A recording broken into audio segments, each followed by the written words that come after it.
My name is Tina Kotari, and I'm the founder of AnotherWay Now. I've always been passionate about bringing certain human rights issues to new audiences. I gathered a small team together and we set about hosting film screening and discussion events around the UK and the globe. These events shine a light on human rights crises that are happening around us right now and give people of lived experience, activists, filmmakers and journalists a voice. We are by nature collaborators. We love to work with experts to build the best events that we can in order to introduce new audiences to new subjects and watch the magic happen. And attracting big names to participate on our events means that people pay attention. I've had a long-held view that the death penalty is barbaric, it's inhumane, and that the government should never, ever, ever get into the business of executing their own people. In person or online, we're very flexible. This COVID-19 is sort of making us really understand a natural truth in the world, but we can never be complacent. Change comes individual by individual. It comes house by house. People listening or watching. And this is what's happening here. If just one audience member takes up the call to action, or even just leaves our event and talks to one other person about their experience, then we're happy. We just want to spread the word. Today, in this climate of great upheaval and uncertainty, it can be difficult to know how to feel or how to act when we hear of the terrible things that are happening around us. We can help with this. We visit companies and universities, working with them to find out which issues mean most to their employees and students, and then we host curated events to tackle this. We can help connect your audiences with your chosen subject matter, inspiring them to take action and showing them how to do so.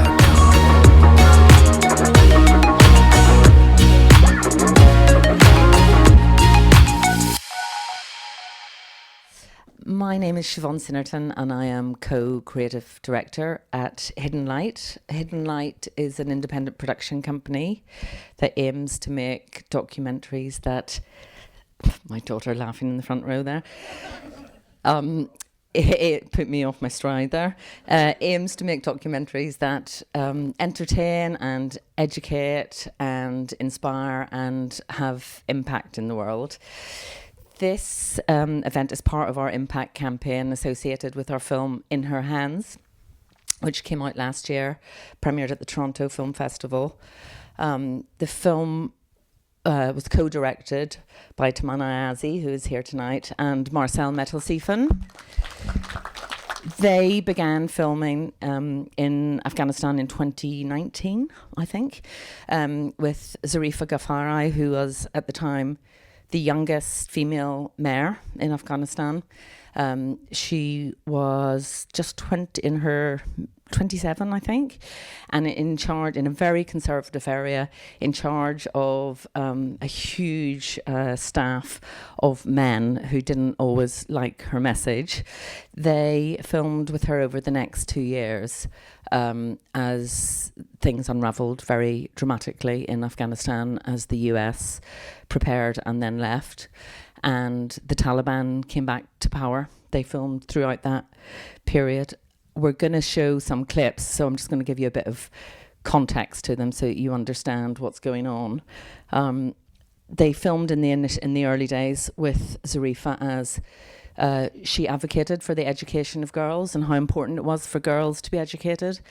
We're trying to ram home the fact that if you educate girls, society as a whole benefits. So they filmed through that period. You'll see clips of that. You'll see a clip of a Taliban madrasa, actually, which Tamana both negotiated the access to and filmed in. You'll see girls in school, which now is quite heartbreaking to watch because they're so excited and so happy to be in the classroom. And you'll see a very upsetting scene towards the end of just before the US pullout, where a girls' school was bombed, and Zarifa, the main character, goes and visits some of the girls who have survived in hospital, and it is upsetting. But I just thought I should warn you you about that. I want to thank these brilliant panelists. Dominique, actually, is the first time that I've met her tonight. And whenever think the Taliban came back to power and Kabul fell, Zarifa left and became a refugee in Germany. And Tamana also had to leave, basically with a backpack with our Russias on her back. And she tried several times to get into the airport. And Dominique, actually, who works for Sky, who we weren't even directly working with, was the person that helped get her into the airport and looked after her whenever she did. So it's quite amazing coincidence that she's here this evening as well. Tamana is our message in a bottle from Afghanistan, telling us not to forget the people that have been left behind. And that's really what tonight is about, trying to inspire everybody to action. So here are the clips.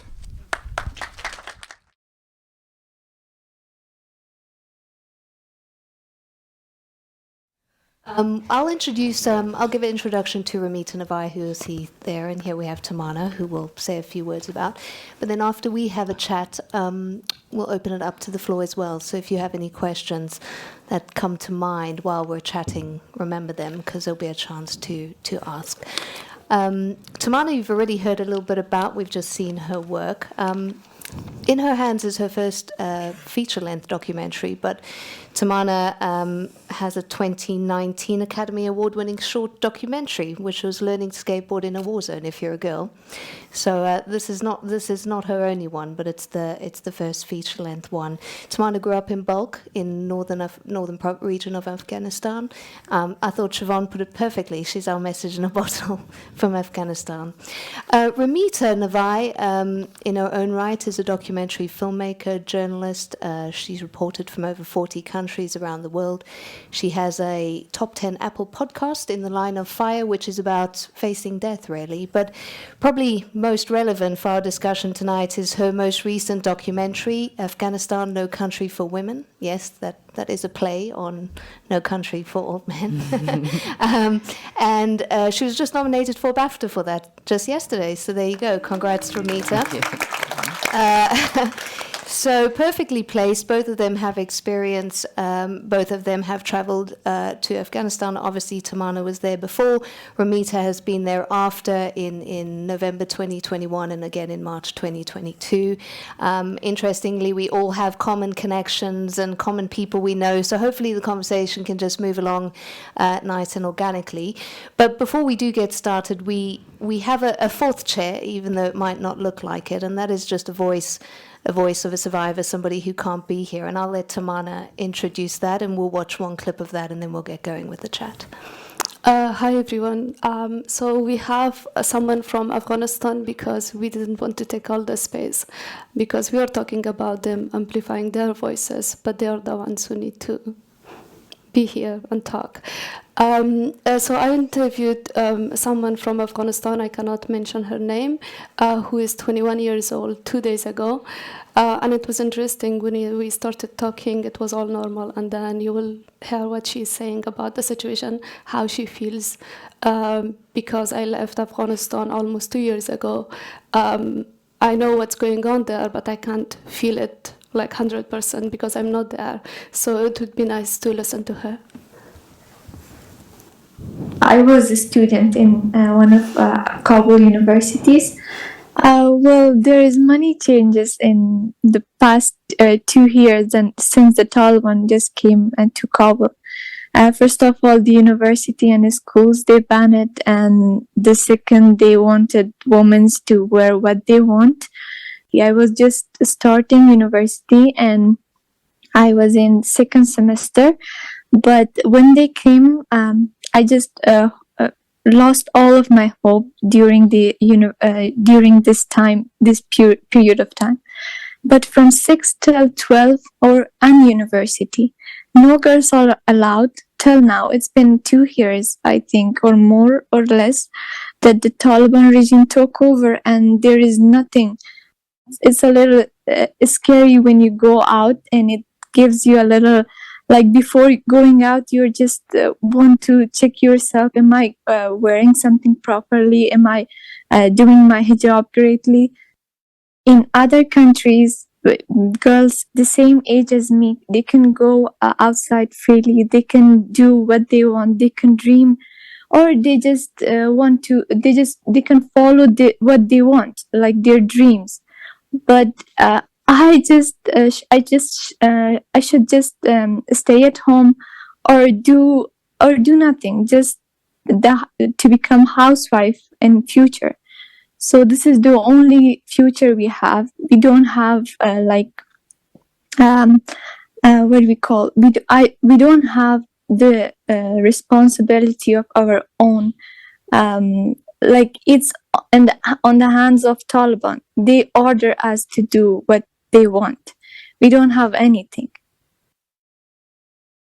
Well, surely this affect the future a lot. Well, if they didn't allow girls to go to university and school, how will the country will improve?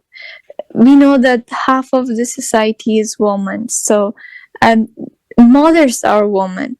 So if a mother is not educated, how they will educate their children? They will unrespect their mothers, they will unrespect the women.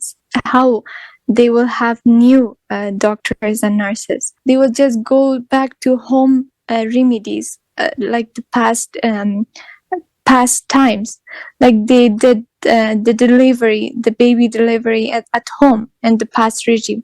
So the same, I think, if this continues, the same will happen in the future.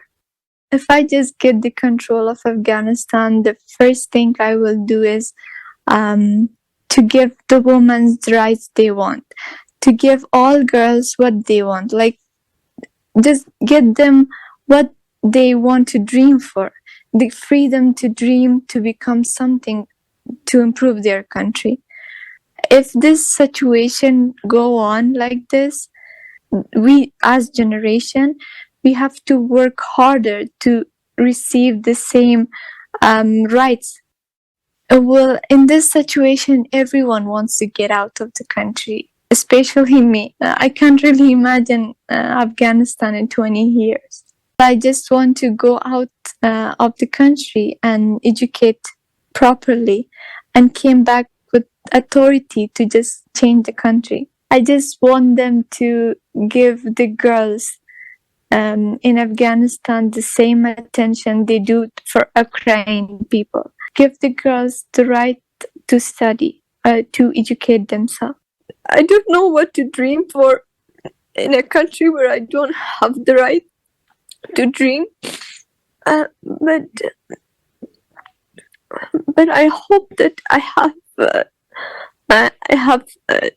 the same rights as the youths in other countries to do whatever I want, to educate, to work for myself, and not to stay and not to wait for a man to give my hand. I just want to live. I just want to educate, work, and just travel and see all the countries alone, not with a male. I don't know how should I say my hope or my dream. I just want to live in a country where I could dream. This is what every girls want, to have the right and the right to do anything they want. I don't know what to dream for in a country where I don't have the right to dream.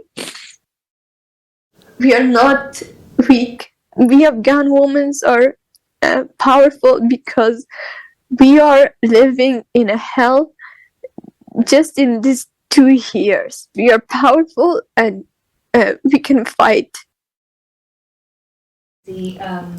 To listen to, but hopefully by all of us being here tonight, we can see if we can give them a voice and find solutions, or at least just take a moment to remember what's going on in Afghanistan.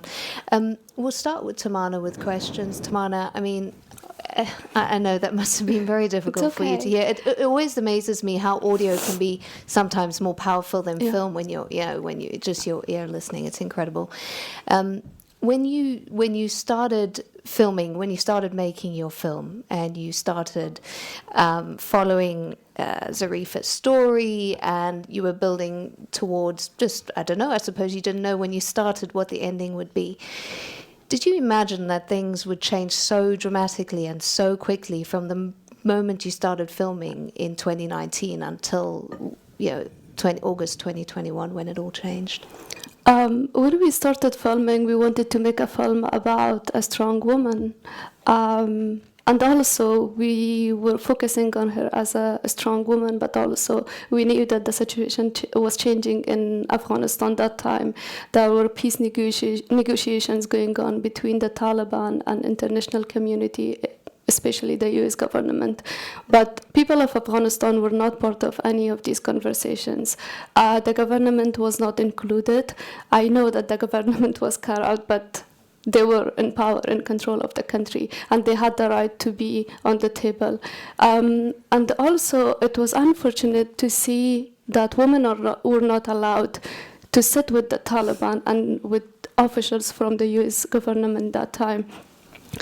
But we as Afghan women knew that if things change in the country and Taliban come back to power, we will be the ones who will lose all the opportunities, all our rights, because we had the experience from the 90s. I was little, but I heard it a lot from my parents, from my siblings, how they had to live during that time.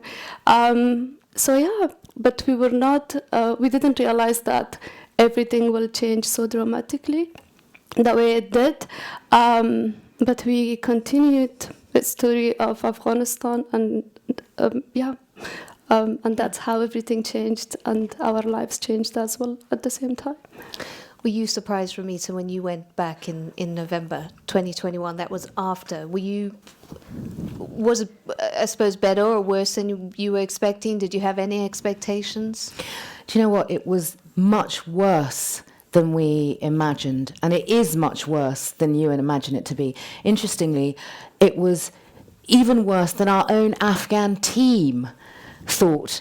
Our Afghan team, who are brilliant journalists, have to remain anonymous, based in Kabul. And I'll give you some examples. So we found that Afghan women in northern provinces, Badakhshan and Takhar, are being abducted, were being and are being abducted and forced into marriage. So this is different forced marriage. This isn't forced marriage where parents force their children to get married. This is without the consent of the parents. So these girls are actually being abducted, taken, and forced to marry Talibs, some quite high-ranking Talibs. So this is an endemic problem. Now, when we heard of this, there was anecdotal evidence of this. It was pretty anecdotal. And I told my Afghan team, our producer, and he said, no, it's just not happening. We would have heard. He was absolutely shocked, not only that this was happening, but to the extent at which it was happening. And what we found is that, especially in the provinces, very little news of what's actually happening to women was coming out, because, as Tamana knows, in the provinces, journalists went to ground. They fled, they went to ground, they were arrested, some were killed. So there was very little news coming out of the provinces. We also found that there was mass imprisonments of women and girls. So we specifically looked at cases in Herat, and what we found, and again we checked with our Afghan team at the time, and they again were so shocked at the extent that women and girls were being imprisoned, and this is since the Taliban takeover, because of course, you know, when the Taliban took over, all the prisons were emptied. So in the space of just a few months, they were full again with women and girls accused of so-called immorality, immoral crime. So being in a taxi cab with a male driver. I mean, really, things like this. And by the way, this was a crime under the previous government, but it wasn't enforced, and if it was enforced, there was a judicial process. There is no judicial process anymore, especially not for women. It's difficult if women are not allowed in courts, which is the case. And what is happening with these women, what is still happening, is that these women are getting imprisoned, but their cases are not being registered or recorded anywhere, so they're just going missing. And their parents, it takes weeks for them to find out that they are in prison because there's no record of them. And of course, because the situation is so much worse than we can imagine, there's a mental health crisis. So, first of all, Afghanistan is one of the few countries in the world where suicide rates are higher among women than men anyway. But since the Taliban has taken over, the suicide rates have doubled. And this is something else the Taliban doesn't want out. So we filmed in a hospital in Herat, and doctors took me aside, whispered to me, had to whisper to me, by the way, because the Taliban, they're Taliban, plainclothes Taliban in every single ward. They're monitoring everything. Doctors are under threat the whole time. Taliban don't understand the triage system. Doctors get beaten up for not seeing Taliban patients and their supporters first before anyone else. So doctors were taking me aside saying, you have to talk about suicide rates, because when we have suicides here, we're not allowed to record these cases. So yeah, it was way worse than we imagined. Tamana, when you were filming there before, we talked about it briefly, about this whole generation of women. I mean, 2001 was the US military incursion into Afghanistan. So that we're in 2023, that's 21 years. So there is a generation of girls who have grown up going to school, who you called it the TikTok generation, just a completely different generation who had very high expectations, who almost overnight lost all of those hopes and dreams. And in her hands, although you're going on Zarifa's journey, I thought what was interesting is it felt like you were going on Afghanistan's journey at the same time. Were women and girls, generally speaking, positive and feeling good about the direction the country was heading in as far as their rights were concerned? So I was born between civil war and first Taliban period. But then my life, I can't remember anything happy until 2001.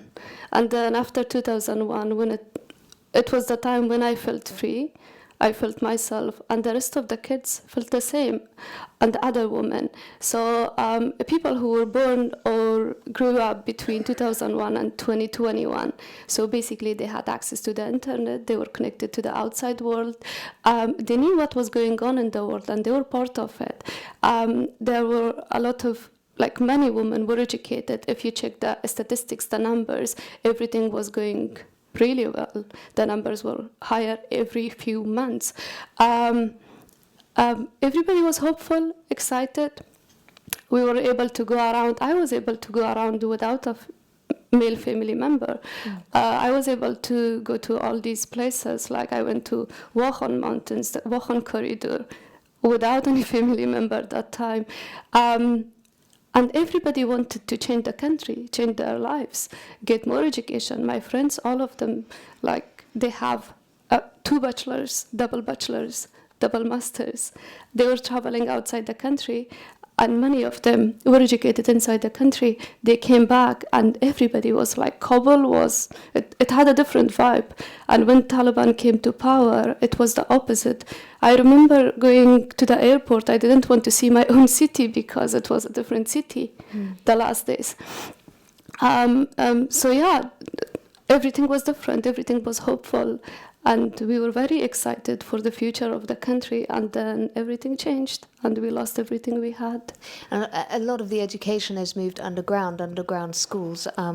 You started your education in an underground school. That you were saying to me is where you learned to read and write, and we talked about, want to talk about maybe how that's, for the time being anyway, part of the solution actually is giving support to these underground networks that are at least trying to keep education up for girls. Underground school was the first school I went to in Afghanistan because it happened during first period of Taliban.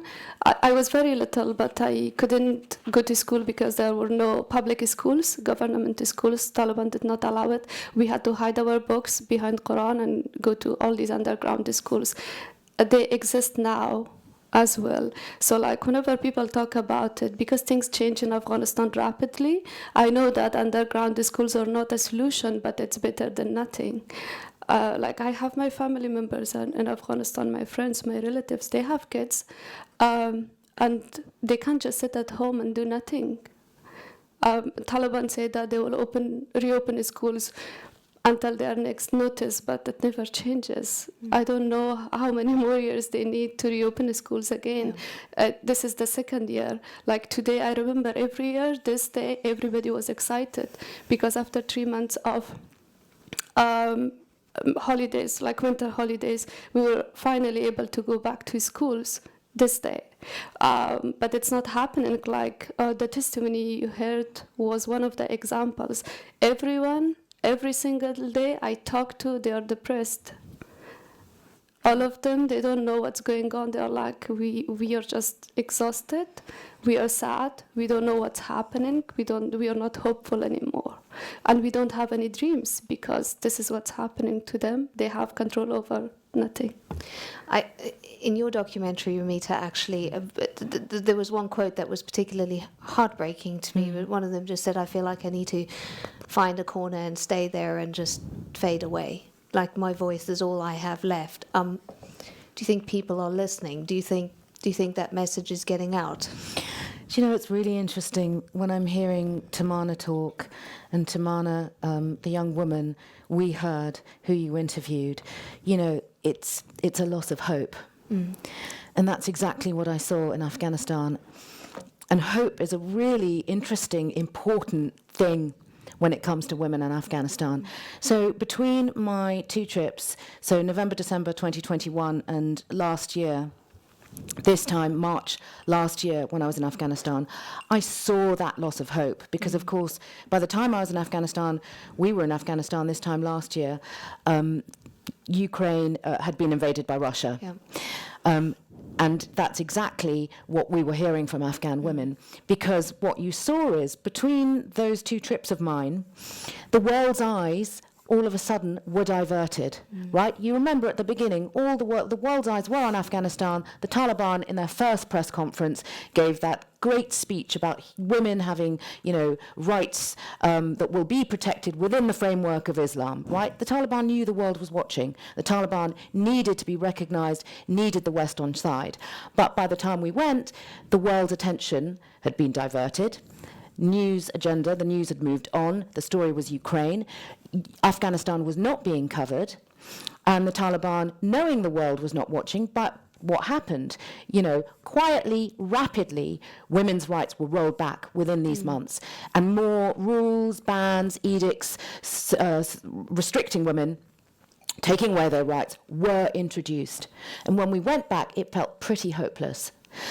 And the reason I think hope is so important when it comes to Afghanistan is because there's the age-old argument, right, that lots of people say this, that what did 20 years do for Afghanistan? Women like Tamana, well, they were in, that they could benefit, but what about rural women? Life didn't change for rural women, hasn't changed, and it's always been the same. What 20 years did, even for rural women, was give them hope. So even women in rural Afghanistan could hear what was happening in towns and cities, knew about this progress and development, and knew that there would be a trickle-down, trickle-out effect. And that's how progress and development works, that it comes to you eventually, and they lived with hope. To live without hope is a terrible thing. I don't want to end on a downer, so I would say that, that once you have glimpsed freedom, you've tasted freedom, you've glimpsed possibility. You cannot uneducate millions. You cannot uneducate millions, and you cannot take away the fact that there are millions now who have been taught to think independently. And once you've glimpsed that hope, there is no turning back, and that is very dangerous for the Taliban. Can solidarity make a difference, Tamana? Oh, definitely. This is what I use all the time. This is what I talk all the time, every single day, because it's important. Like, I remember interviewing the women. Some of them were the same ones Ramita interviewed for her documentary, and the rest of them, even now, whenever I do interviews, at the end, when I ask about hopes and dreams, and then they thank me for listening to them. And this is solidarity. I can just forget about Afghanistan now that I'm not in Afghanistan anymore. But then I also have a responsibility. And yeah, this is what I do for my soul, to just, do my part, whatever I can. But also they need to see more solidarity from people who are in safe countries, from the people who are not going through the same things. They have platforms, they have all these opportunities, because silence is not the solution. It must sound silence is betrayal, basically. If you're silent, you're betraying the whole country, you're betraying all the women. If you say that you care about women and women's rights, but you see women in Afghanistan, you see women in Iran, and you don't do anything, you are betraying and you're not following the values you're talking about. So we have to show solidarity. This is the least we can do for them. In that clip, Zarifa, I think it was Zarifa talking, says if you educate your daughters, or if you educate girls, if you educate one generation, you save 10 generations. I mean, an economic impact alone on Afghanistan with girls not going to school. Do you think that is enough to push the Taliban now in control into at least considering? It was really interesting. I had another panel a few days ago, and at the end, a gentleman came to me and he was like, we should focus on humanitarian crisis in Iran and Afghanistan, not women's rights. But then, come on, we are talking about half of the population in both countries, half of the population in the world. We need to do something. If they are not able to go to school today, if they are not able to go to university, if they are not able to go to work, then half of the society is not doing the part they are supposed to do. So we all can collaborate. Like, I'm giving myself as an example. Like, almost all my family members lost their jobs. I was educated, I was working, so I was able to support my family. Like, the rest of the girls are doing the same. So if you want to see more people like me, you have to support girls' education. No matter in a big or a small way, you can help them with finding mentorship, scholarships for them. They are always to support, they are always to help. There is a big debate around engagement versus boycotts and sanctions. Should the West provide foreign aid, even though the Taliban is in charge? Surely the hospitals, etc., needed a bit more. And when I was in Afghanistan in August with my team, we were at the best children's hospital in Kabul, and it was completely on its knees. It was terrible. I know, lack of medical care is sort of known in the provinces, but in Kabul that was really shocking. And someone there said, well, it's because all the foreign aid is gone, so there are little girls and boys dying here. So if girls, if the threat is we're not going to do it until girls get an education, what if they don't even make it to school? And it kind of made me think, okay. But it is that whole, and there are many debates and arguments on it, the whole engagement versus boycotts and sanctions. But I'm interested to know, Ramita, you first, and then Tamana, what do people and women in Afghanistan tell you about whether they think there should be engagement with the Taliban or not? Gosh, well, I think what's clear is that there hasn't been a clear strategy of engagement, which has resulted, especially at first, in minimal engagement, which hasn't been good for anyone. I mean, humanitarian aid organisations haven't been able to agree between themselves on the level of engagement. I'd love to know, actually, if Tamana's women's groups mirror what they're saying, mirrors what I'm hearing from some of my female activists. So my female activists really believe in absolute international isolation, exclusion, boycott, not negotiate. No, you mustn't negotiate, you mustn't talk to the Taliban, and you must absolutely cut them off.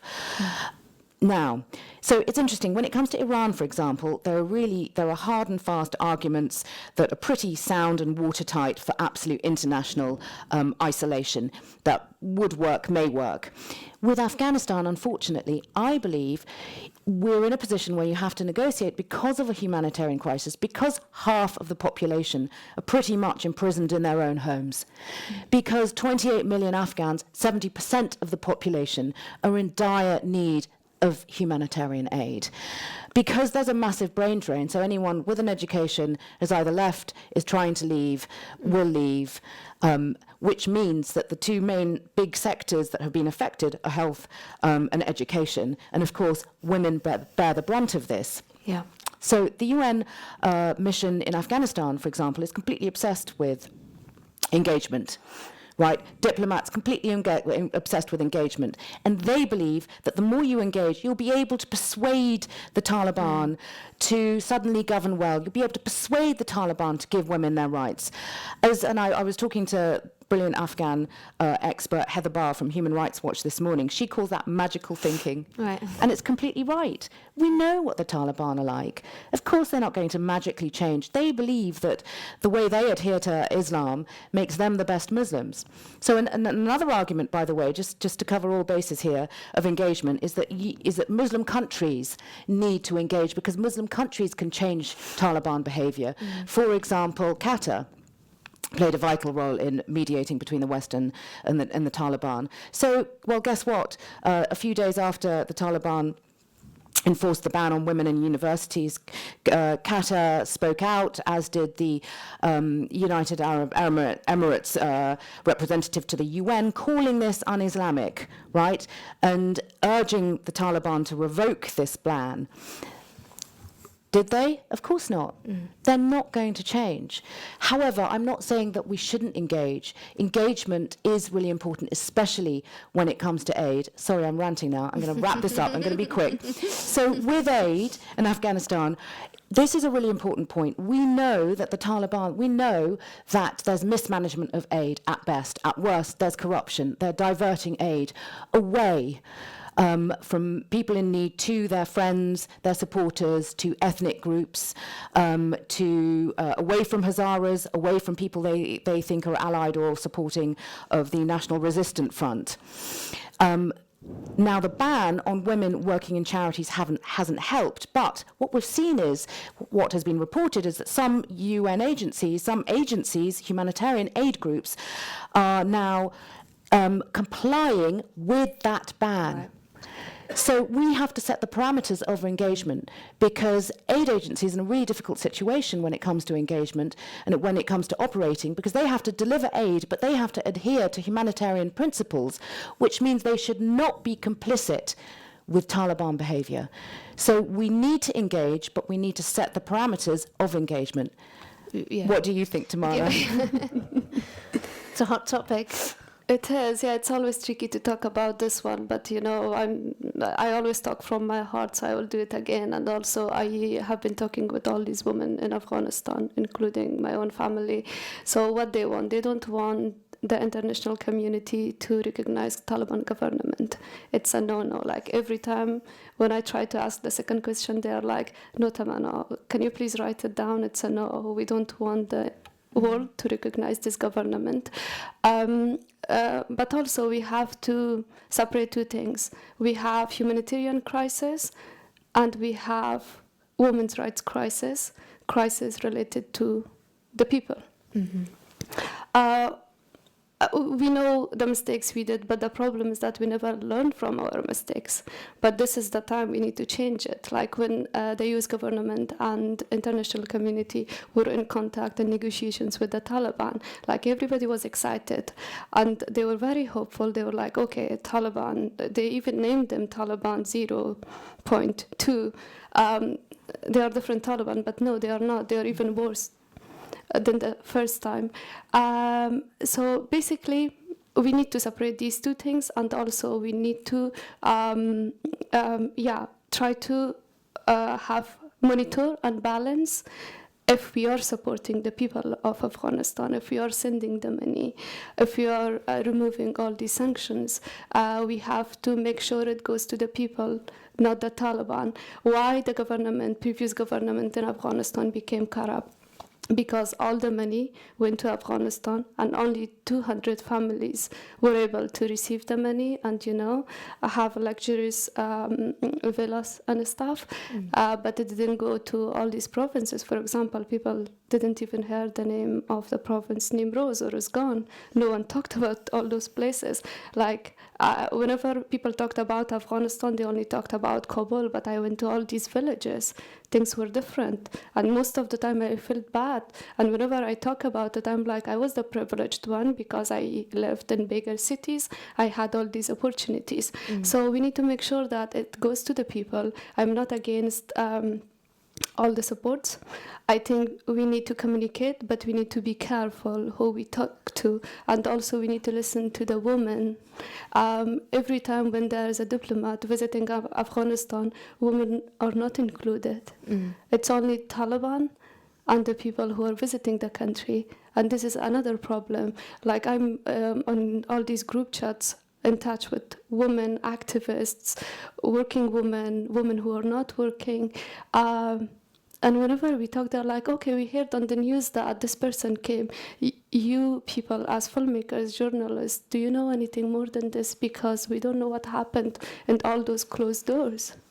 What was the result of the visit? So we need to make sure that they are involved, they are included, otherwise we make another mistake. And then who will pay for all this? The women of Afghanistan, no one else. I think we're going to pass it over to questions now. And there's two mics that are going to be roving around. So if you stick your hand up if you have a question. The first one I see there, the gentleman in the blue, I think I can see, right? Blue jumper. The mic's just up there. And if you specifically want to direct it to Ramita or Tamana, be specific otherwise. No, I'm just curious because we don't get a lot of information about the situation in general. What's the situation in terms of internet and the ability of women to connect with communities outside of Afghanistan?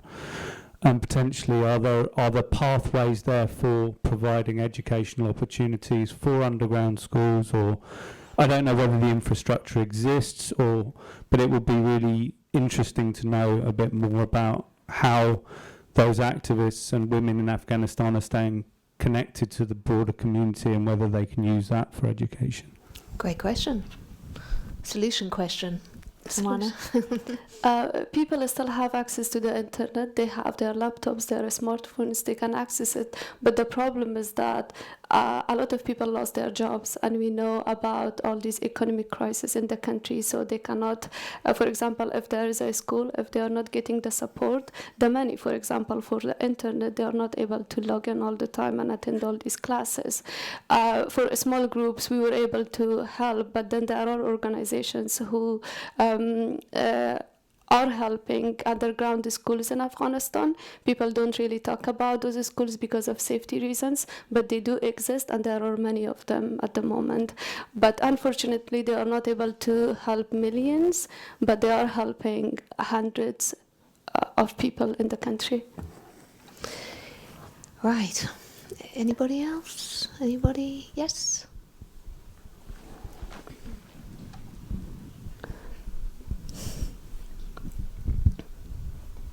Hi. I was just wondering, how easy is it for women to leave Afghanistan right now, in terms of the young woman was talking about wanting to leave. What's that situation like, and is it terrible, and just a kind of impossibility due to the economic crisis as well? God, Tamana, you go ahead. It's bloody impossible. I mean... So women are not allowed to travel more than 75 kilometers from their home. So basically, they are not able to travel outside the country without a male family member. It needs to be their brother, father, husband, or son. Otherwise, they are not able to travel outside the country. There were a group of students at the American University of Afghanistan. They received the scholarships. They were trying to get them out of the country, but Taliban stopped them, and it was 60-something students. And it was on the news, and it put a lot of people's life in danger that day. But Qatar government was involved, and then it happened. They were able to get out of the country. So back to Ramita's point, if all these Muslim countries are ready to put pressure on the Taliban, they can really do that. But unfortunately, they are silent. I don't know, they are waiting for more crisis in the country and the region. Yes. Thank you for the panel. It's just been amazing to hear you, and it's been so useful to hear such detail and such specifics. I work in the media, and it won't have escaped your notice that the plight of refugees has become something of a culture war, a wedge issue, however you want to say it. I was really struck by what you were saying about the pressure from outside and the lens shifting to Ukrainian refugees. Of course, there is a real problem getting stories through and placing stories, and I wondered what your impressions are of the coverage, how we might get more, and whether you have any tips of how we can stand up to what's happening at the moment with the illegal migration bill and, frankly, the censorship. I feel like we have a window of opportunity thanks to a certain football player, but I do think that we have to really push very, very hard. I mean, it's... Tamana. Tamana, if you'd like to, or how have you found the coverage? Ramita, It's depressing and heartbreaking to see that there are a lot of crises in the world, but every time we need to remind ourselves that we should not treat people like headlines. A real story is like headlines. It's more than that. If we are not covering Afghanistan, it means that a lot of stories are there, but no one is telling it. And it happened, like Ramita was one of the few people who visited Afghanistan that time.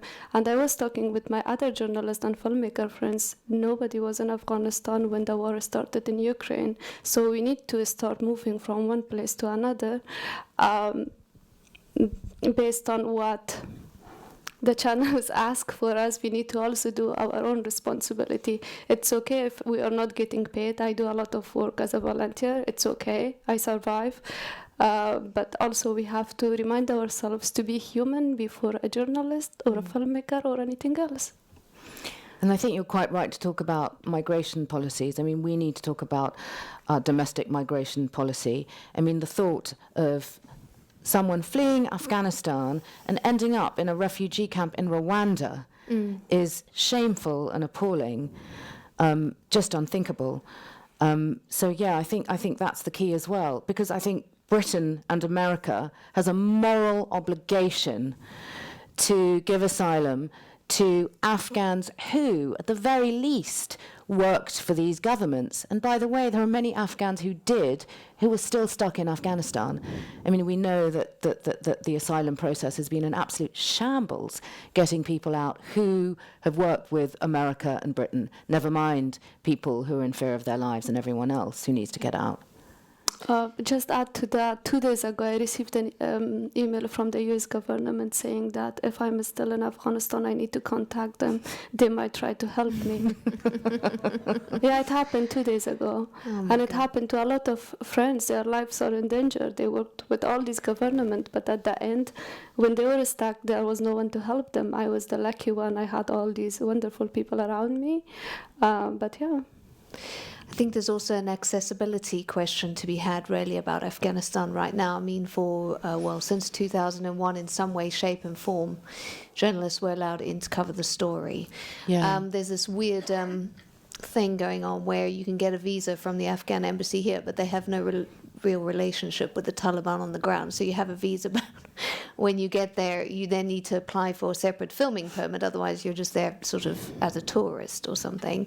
You managed that balance very well, Ramita, in your documentary. You obviously had access and you were legally in country and able to film, but then to really get to the heart of the story, you also had to kind of bend the rules a little bit or go undercover, at least in the prisons. Yeah, it helps. Maybe it's more of that kind of, I don't know, thinking a bit out the box. I mean, I could operate easily under the radar because I speak one of the languages. I'm originally Iranian, and my director, Kareem, The tall, good-looking Baldy over there is half Geordie, half Pakistani. So put him in a salwar kameez, and he was like my mute younger husband. So nobody batted an eyelid. So that helped. Does anyone have any questions? I think we've got a bit of time still. Yes, of course.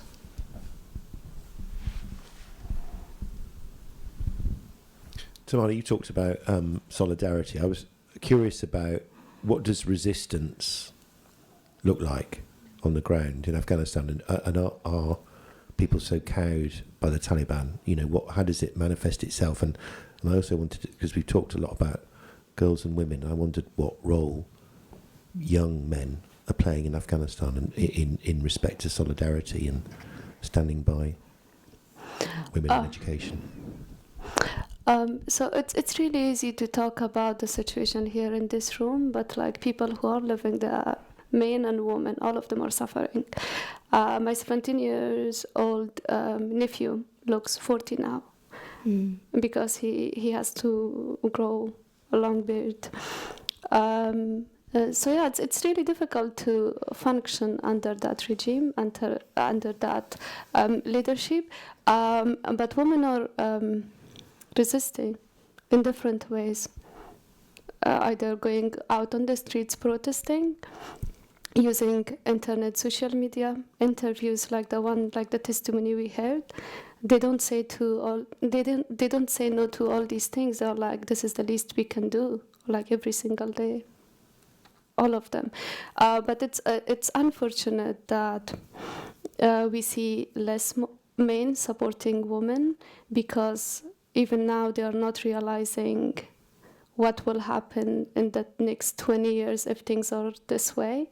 I really hope they wake up soon and then try to support women as well. There are some people fighting the Taliban in some provinces, but the numbers are not high, and they are not getting any support from any other country, because even the people are like, we don't want another civil war in the country. So things are really complicated. We don't want to simplify it, but they are resisting in different ways, and they show it in different ways. And we need to show solidarity, because this is what I do. I'm a filmmaker. I need to focus on that. But I'm like, no. If I live here in London, I have all these platforms, all these opportunities. Why not? Yeah, absolutely. Anybody else? If not, I have a question. Here we have a question. For everyone in this room, what would be the most effective thing or action that they could do after this talk? Good question. It depends how much power we have. If we don't have any other power, we all use social media, so we can join campaigns to support women, including the one you see somewhere here. Let Afghan girls learn. And also, if you're working for an NGO and you're collaborating with Afghanistan, you can basically you deliver all the messages you heard today to make sure that we don't make more mistakes. If you are working in a school, university, how can you offer? Can you offer at least one scholarship for one student in Afghanistan? Mentorship, if it's online or in person. And if you're a journalist, a filmmaker, I'm not able to go back. Can you go back and make a film? Can you pitch another story and talk about the situation right now? What else? There are a lot of things we can do. Can we write complaint, what they call it, a letter to our government, you know, and try to ask them to put pressure on the Taliban, because they have the power. And when they had the power, that's how Taliban are in power at the moment. They negotiated with the same people. Now they have control of the country. So yeah, there are different things we can do to help, support, and show solidarity. And I'm sure all these girls, little girls in the country, will be happy and hopeful to see that others are echoing their voice and amplifying their voice. And there was a campaign that actually Exactly. we were talking about. So there's a campaign made up of prominent Afghan and Iranian women, including human rights lawyers, and they're spearheading this campaign, calling for gender apartheid to be a crime under international law. And I would urge you all to add your signatures. You can go online and find it. It's a gender apartheid law. And I think that would be a really crucial, important step for both countries. We were talking about this kind of coming together of Iranian and Afghan female activists is a really powerful, important thing at the moment. So they're kind of trying to support each other. Oh yeah, because we are going through the same crisis, but in different ways in different countries. But we should not think about borders. I always say that I wish there was a day we didn't have borders, passports, visas. Why do we have all these things? Like, that's why other problems are in this world at the moment. But then all these amazing Afghan and Iranian activists, like whenever there is a protest, they give the platform to Afghans, and then when we have something, we're like, okay, let's talk together, because we know that it's important to show solidarity. It's important to, talk about the same issues, because it's universal. Yesterday it was Afghanistan, today it's Iran, tomorrow we don't know where, but we have to stick together, otherwise we will lose everything we have today. I think we're going to end it right there on that very positive note of sticking together, Tina.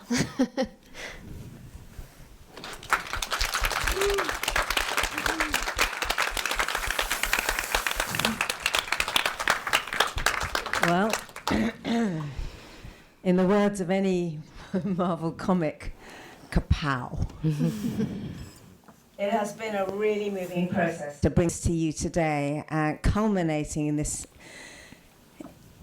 incredible experience. Thank you for your honesty, for your articulation, for the stories that you've told, and for the heart and the soul that you bring to us here so that we can understand. You know, we breathe in the air they breathe out. We can't other those who are suffering outside. I'm not ranting, and this isn't my platform. I did that. You did it pretty well. And you know, that makes me think outrage has currency. And those of us who can have it and who can spend it, we need to and we ought to. And I love the fact that we're ending on what can we do next. So, you want me to go on stage? Do I stand level with these women? I don't know. Join us. So, those last questions are so important there. So what can we do? I know you can read, but I just want to say a couple of things. One is, we want to raise the visibility. We want to make this, we want to make our voices part of their voices. We want to make our hope part of their hope. We can raise the visibility. We can sign with the let Afghan girls learn. We can sign, we can take our photographs with the banner that is here and post it on social media. We can begin to agitate, we can begin to be noisy. Let's do some of these things. It really doesn't take very much. So just thank you. I mean, really thank you. Thank you, Dominique, for your incredible skill. Thank you, Tamana, for bringing us such an amazing film and such an amazing story. And thank you to you for all that you do, for all that you tell us, and for all that you show us. Thank you. Thank you. It's been wonderful. So I also want to thank a couple of others. It's not one of those 5-hour thank yous. I want to thank HiddenLight for being our partner across so many things that we run together. You are incredible partners, and we hope that we can just continue to work together in the way that we do. And Kerry and Tanisha, particularly at HiddenLight. And I want to thank Everyman, because for years they have said to us, you can have any of our cinemas free of charge any time to say the things you want to say. So Everyman, thank you. You've been generous, you've loved us, we love you back. Thank you for this incredible team that's made all the lights and all these bits and bobs work, because we can't. And thank you to the people who are outside, or you're at the back now, who have brought food to us so that we can taste some of the typical Afghan snacks. Please hang around afterwards. We do have to leave, but we don't have to leave the building. Please hang around, let's chat, have a drink, have something to eat, be with us. Thank you everyone for being here. It's been special. Thank you.